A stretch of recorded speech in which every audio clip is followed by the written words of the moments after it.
好啦，咁今日我哋就做粵菜裏面嘅韭菜花鹹肉。咁啲鹹肉咧，我哋事先醃好咗，跟住切咗做片嘅，將啲五花腩。好啦，而家開始啦。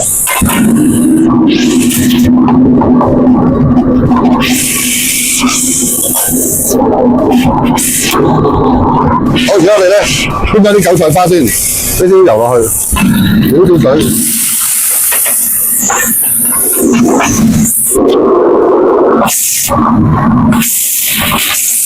俾啲鹽，俾啲糖就底味。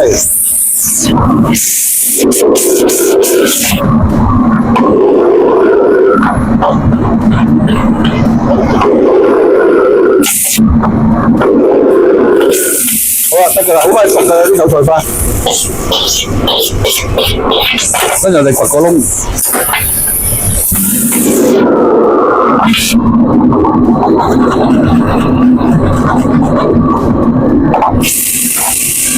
好啦，而家我哋俾少少粉落啲鹹肉度，撈撈佢。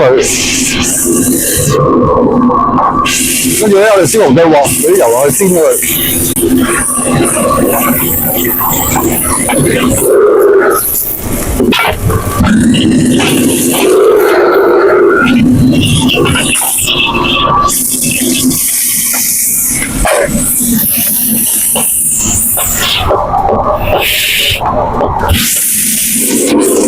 好啦，我哋攤開啲鹹肉，慢慢煎香佢。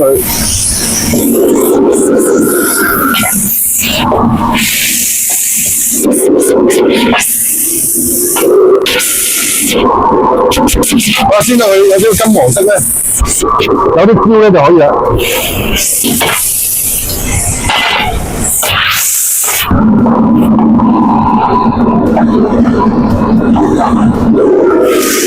好啦，而家我哋教個馬兜芡先，俾少少鹽，少少糖，少少味粉，少少蠔油，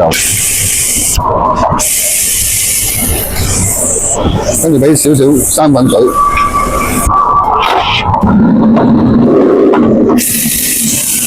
好啦，而家我哋咧俾少油爆香佢頭先。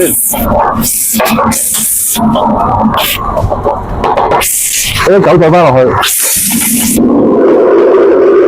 咁而家咧我哋落一半嘅馬兜芡先，因為咧啲鹹肉咧本身用鹽醃過嘅，會鹹嘅，所以咧我哋就一次過落咧就會鹹得滯。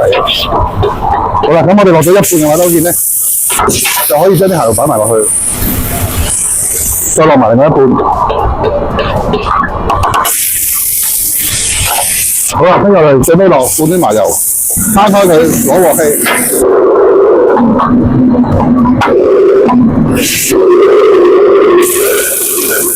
打翻另外一邊，好啦，OK。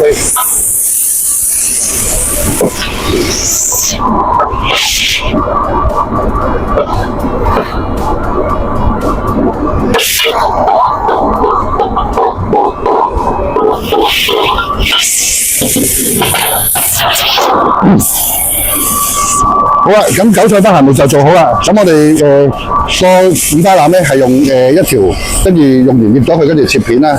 咁要煎香佢啦。咁韭菜花唔可以煸得太熟啦，同埋記得落味咧，落馬兜芡嗰時咧一定要分兩次落嘅，如果唔係就會鹹得滯㗎啦啲鹹肉。好，多謝大家。